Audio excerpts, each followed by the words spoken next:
So this just happened. I decided to comment on NASA's Facebook page and I said, please give my $75 million per day back from lying Freemason satanic propaganda pushers. And look who commented.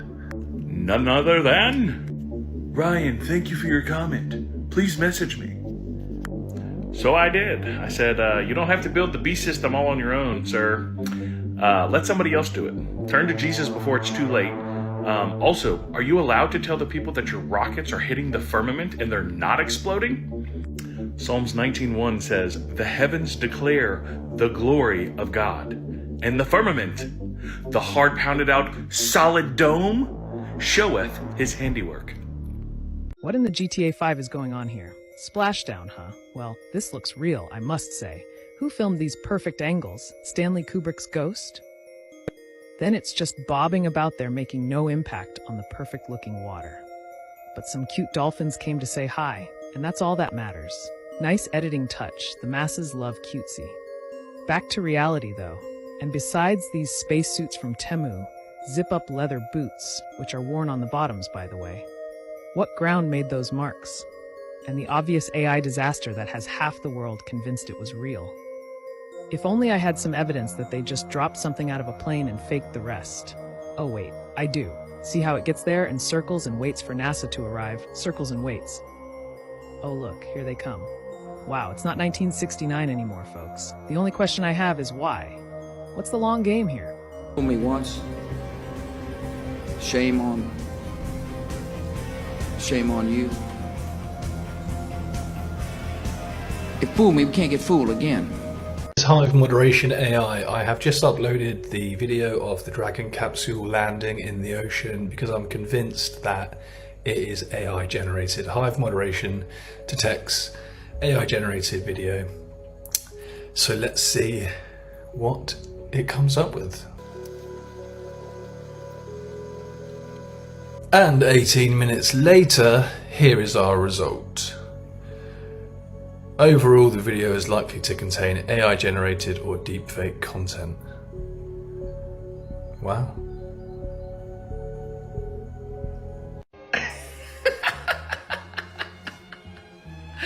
People actually believe this stuff.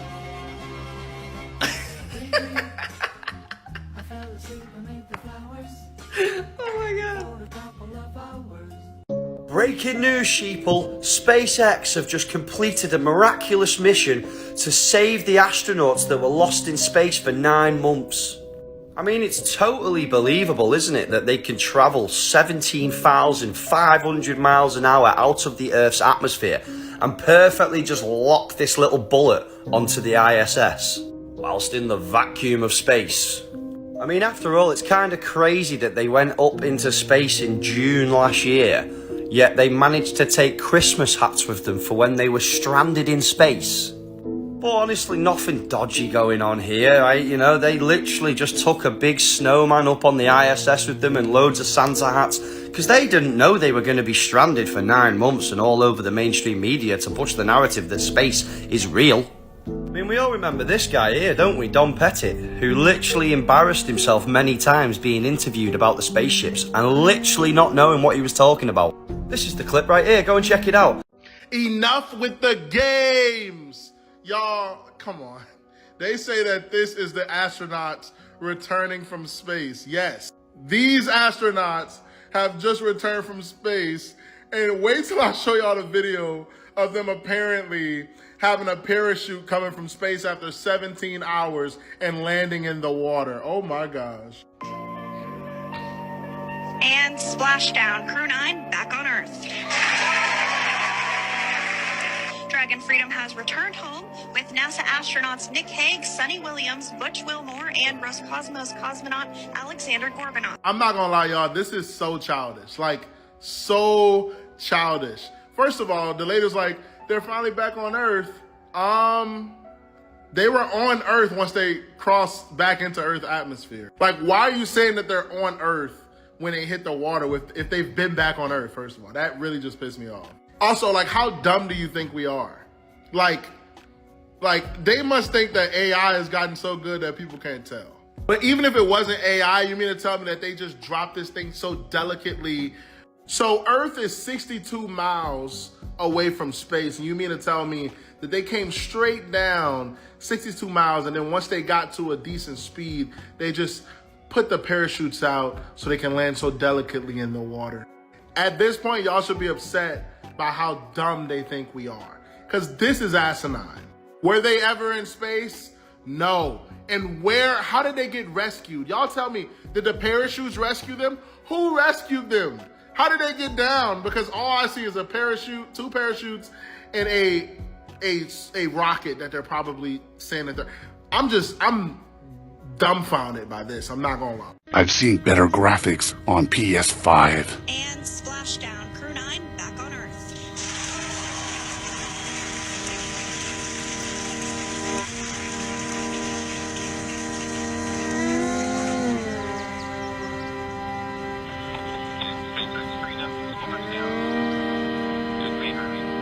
Is Venus just smaller and closer and in front of the moon right here? Or is the moon transparent and we're seeing through it to Venus? This photograph was taken last week. It is Venus through the moon. Through the moon. It reminds us of certain patterns on flags we've seen before. I figured everyone would be covering this, so I didn't bother. But I haven't seen anyone covering it yet. But either Venus is little bitty and in front of the moon, or the moon is just transparent and we're seeing Venus through the moon, which we should never be able to see Venus anyway. It's orbiting closer to the sun, supposedly, and anytime it's night, we're on the side facing away from the sun, right? In this model. So Venus is orbiting closer. It'll always be behind the ball of Earth. So that's at least 2 impossibilities in one photo. How many more impossibilities can you think about when it comes to the heliocentric model of Earth? Is it what we've been told? I want to know what you think. NASA, or Not About Space Administration, is one of the largest con jobs in the history of the world. Archaeology has uncovered ancient hieroglyphics describing our plane of existence. They won't tell you that. This means there was a race of ancient people who understood what we are, and we are not a rock spinning around a star. Their drawings depict magnetism and the top and bottom forces that hold our plane together. The Freemasons knew this, and same with the esoteric religions, with the phrase, as above, so below. This means gravity is debunked, and we are actually being pulled by a magnetic field and not by density. The whole heliocentric model and calculations were actually a brilliant mathematical calculation theory that helped to describe our existence, but it was designed to steer the public away from the truth. Germany realized they could not defeat the bankers' magic, so they had to fight magic with magic using Deutsche Physik, Deutsche physics. They uncovered the truth that all science and mathematics was a decoy and discovered the Kazar's quantum physics theory called Jewish physics. Werner Heisenberg was the leading quantum scientist who discovered the splitting of the atom. Werner von Braun discovered rocket science, all using esoteric magic or quantum physics. NASA is real and does real science. They have 2 components to their scheme, however. Compartmentalization. The higher the security clearance, the more you know about rituals, magic, and quantum physics. The lower clearance practices calculus and normal physics. They don't know. NASA claims they have satellites in orbit and do spacewalks. There are thousands of debunkers that show mice, flies, and other earthly animals and insects that seem to get captured on the set, live, while they're up in space. Huh? On Google Earth, you can see Mars as you zoom in on Iceland with what they say is a replica of the Mars rover, and the land looks eerily similar to Mars. There are so many other strange things that NASA has not been able to explain to us, like Where are the stars when you are in space? They seem to disappear by the time you leave our atmosphere. And how can an object in a vacuum move without another object moving it via density, as burned rocket fuel does not have anything to push against in a vacuum? My God, I'm not a rocket scientist, and yet I understand this. NASA explains this by adding oxygen to the fuel tank to create an atmosphere.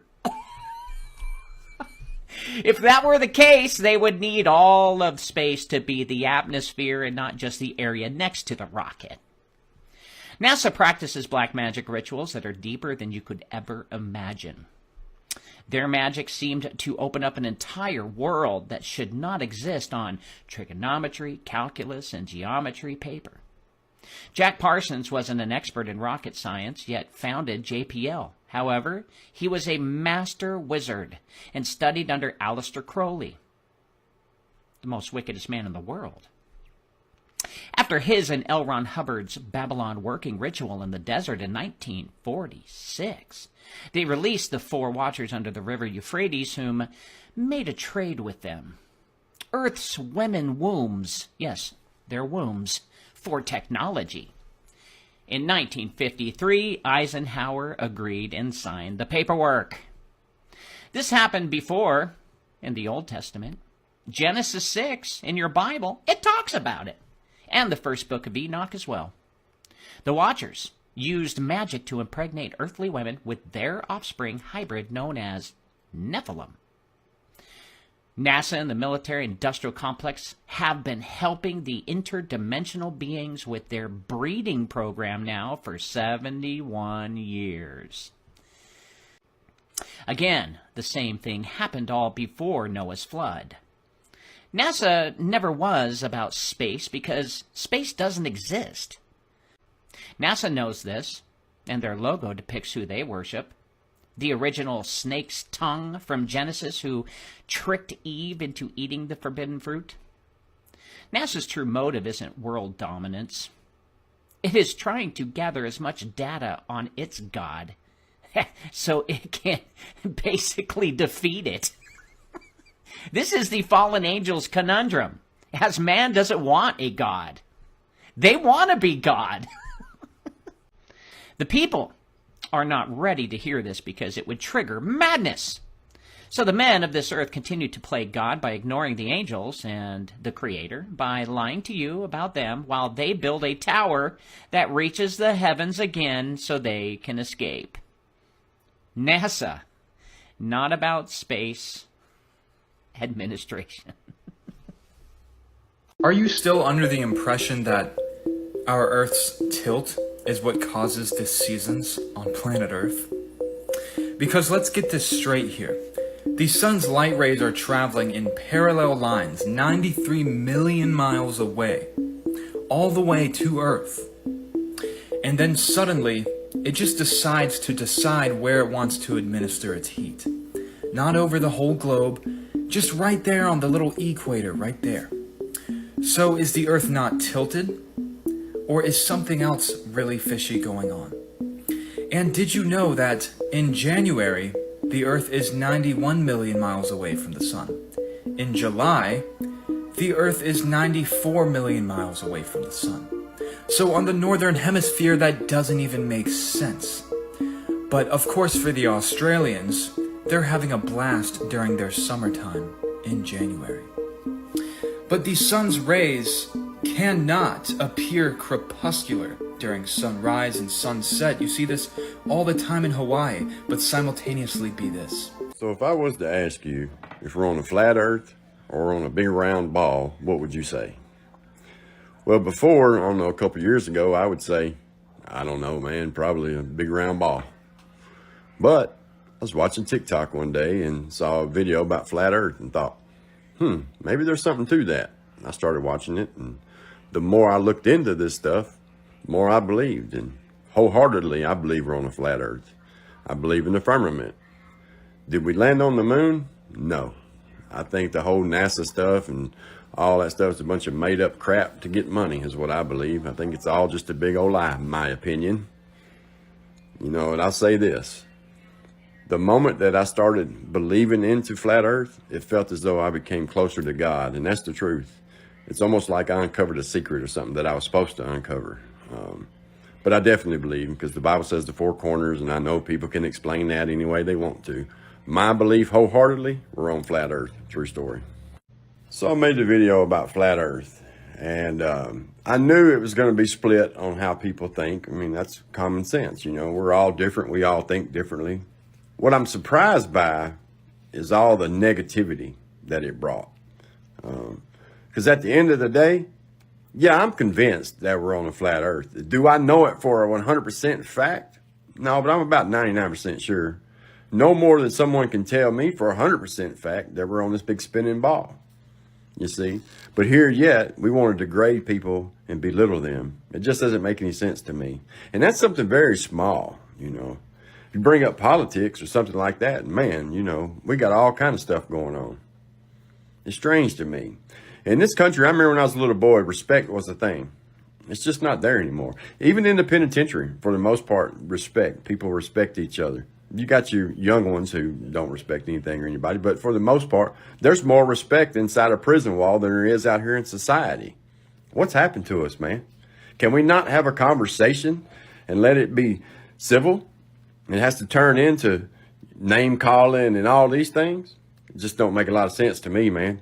Because at the end of the day, most people that are on here calling somebody names behind that keyboard would never in a million years think about doing it to somebody's face. Just shows the sign of the times, doesn't it? True story. The flat Earth map dates back over 1,000 years. This map is credited to being created by a Persian astronomer. His name was Al-Biruni, and he lived between 973 AD to 1048 AD.